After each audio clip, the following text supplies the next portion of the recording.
Скажи мне, человек, неужели ты думаешь, что вся общая картина реальности существует потому, что ты это когда-то захотел?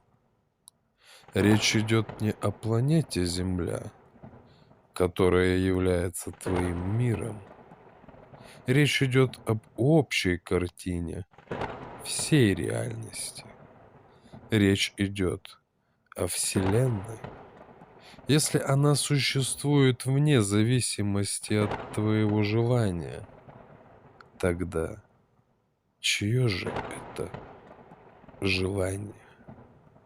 А если ты скажешь, что она существует не по желанию, тогда почему в этой картине бытия, которая существует безжеланно, почему в ней ты сам можешь желать?